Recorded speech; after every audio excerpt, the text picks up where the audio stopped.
Assalamualaikum warahmatullahi wabarakatuh. Perkenalkan, nama saya Andini Marisa. Saya mahasiswa semester 2 dari Fakultas Psikologi Universitas Islam Bandung.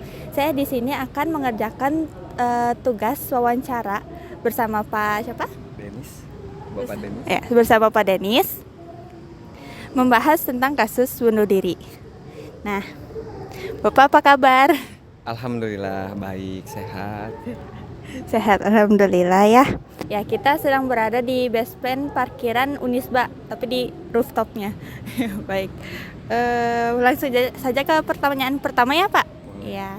Jadi di sini saya akan membawakan kasus yang sedang ramai diperbincangkan ya, Pak, yaitu kasus bunuh diri. Nah, sebagai penegak keadilan, Bapak bagaimana pendapat Anda terkait kasus ini?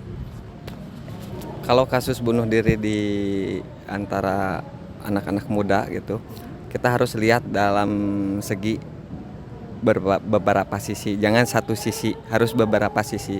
Lihat ke kesehariannya gimana, terus aktivitasnya gimana, dan untuk pergaulannya gimana. Belum tentu kan dari satu sisi itu tidak bisa membuktikan bahwa kasus bunuh diri itu apa benar-benar murni bunuh diri karena ada hal sesuatu dalam keluarga, ada teman, apa kasus itu benar-benar ada motif-motif yang lain dalam hal kasus yang seperti ini gitu.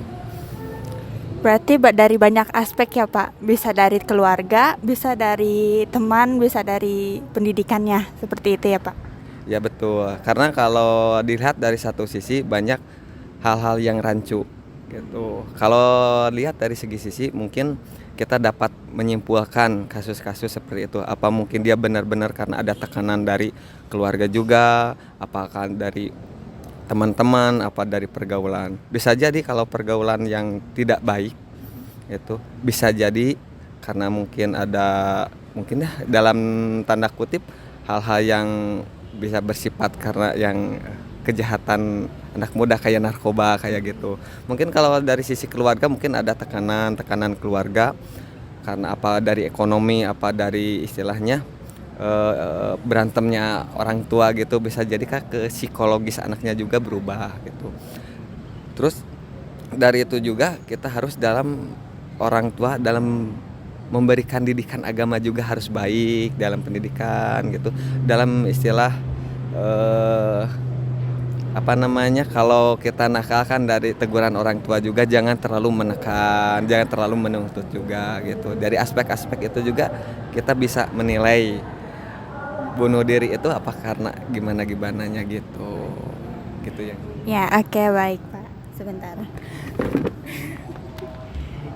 Baik, seperti itu yang Bapak Danis utarakan. Baik, lanjut ke pertanyaan kedua ya, Pak. Ya, ada banyak data yang menunjukkan bahwa kasus bunuh diri di kalangan mahasiswa ini sedang meningkat. Ya, menurut Anda, apa yang menjadi penyebab terjadinya bunuh diri? Kalau lihat dari segi aspek itu mungkin pertama karena pergaulan. Tidak sedikit mahasiswa itu pergaulannya itu ada pergaulan bebas, ada pergaulan yang istilahnya jauh dari keagamaan juga. Tapi kita lihat dulu apa itu pergaulannya itu, apakah itu pergaulan dalam segi keagamaan, banyak kan istilahnya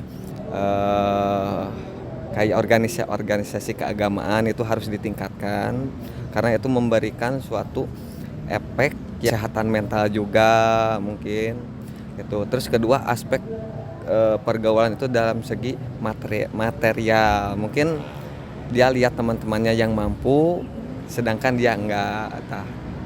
Di situ juga dapat dilihat gitu. Tapi untuk selanjutnya tergantung orang tua yang lebih utama gitu. Jadi orang tua jangan mengandalkan suatu pendidikan karena pendidikan yang bagus itu adalah pendidikan di dalam keluarga. Jadi bagaimana pembenaran dari diri sendiri juga dari lingkungannya ya, Pak, dari orang lain juga. Ya, karena kontribusi yang terbesar suatu individu itu karena lingkungan. Makanya dari orang tua juga harus sangat menekan pendidikan yang bagus juga di rumah gitu. Oke, baik. Ya, sangat menginspirasi ya. Tapi menurut Bapak sendiri, yang paling utama banget yang menyebabkan mahasiswa ini ingin bunuh diri ini apa? Mungkin dari segi aspek karena stres. Stres di sini banyak aspek juga. Stres karena tekanan pendidikan, stres karena dia itu mungkin punya suatu penyakit bawaan juga karena belum sembuh-sembuh, bisa jadi karena ada beberapa aspek yang harus dilihat. Makanya kita tidak bisa mencetuskan bahwa itu bunuh diri dari A, gak bisa. Kita harus beberapa lihat aspek dulu baru kita ketahui dia itu bisa bunuh diri itu mengakhiri hidup itu karena aspek itu. Jadi kita bisa berasumsi atau menekan A gak bisa, harus lihat dulu gitu. Berarti harus dari banyak aspek lagi ya Pak? Iya, baik. Oke, baik Pak. Jadi menurut Bapak ada gak aspek lain yang makin menekankan mahasiswa tersebut semakin frustasi? Oh, mungkin bisa jadi itu karena bulian itu secara verbal atau secara batinnya. Kalau di kalangan teman-teman itu mungkin bisa diatasi, tapi kan ada bulian secara di dalam keluarga, mungkin keluarga atau kerabat yang agak jauh, mungkin misalkan ada pertanyaan-pertanyaan yang bikin ilfil itu, misalkan kapan nikah, kapan punya anak, itu kan hal-hal yang nggak boleh. Itu seperti itu, minimal bulian yang kita nggak boleh nanya-nanya yang secara apa sebetulnya secara intim masalahnya gitu. Mungkin di situ bisa jadi salah satu penyebab anak muda atau mahasiswa yang jadi bunuh diri itu. Jadi kayak pertanyaan terlalu pribadi ya, seperti itu ya. Ya betul, jangan terlalu pribadi, istilahnya terlalu intim pertanyaan. Kita hal yang wajar-wajar aja. Itu bikin stres ke orang tersebut. Baik. Nah, menurut Bapak, apakah ada dukungan sosial yang sangat penting untuk terkait kasus ini? Kalau dukungan sosial itu Ya, contohnya seperti keluarga atau temannya gitu. Kalau pertama harus ada di dukungan, pertama teman itu harus saling mengerti.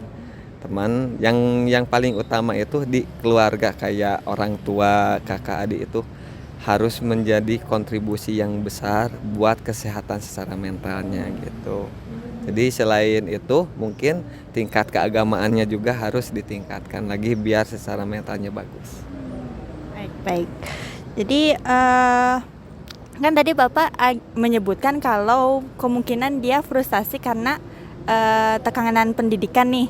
Nah, berarti adakah langkah-langkah yang dapat dilakukan oleh universitas dan lingkungan untuk mencegah kasus ini? Kalau dari pendidikan kita harus, misalkan saya itu jadi dosen misalkan, kita harus memberikan suatu tugas yang mudah tetapi efektif. Bukan banyaknya tugas, tapi tugas yang mudah tetapi efektif. Karena efektif itu belum tentu berat gitu, belum tentu gampang. Yang namanya efektif itu sesuai takaran mahasiswa secara individu gitu. Yang diutamakan itu efektifnya, bukan banyaknya. Baik, terima kasih banyak Pak atas jawabannya, sangat menginspirasi sekali ya.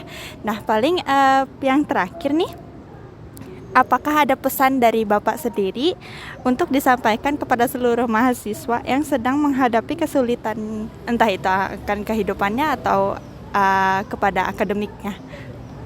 Pertama, carilah sesuatu yang menggembirakan.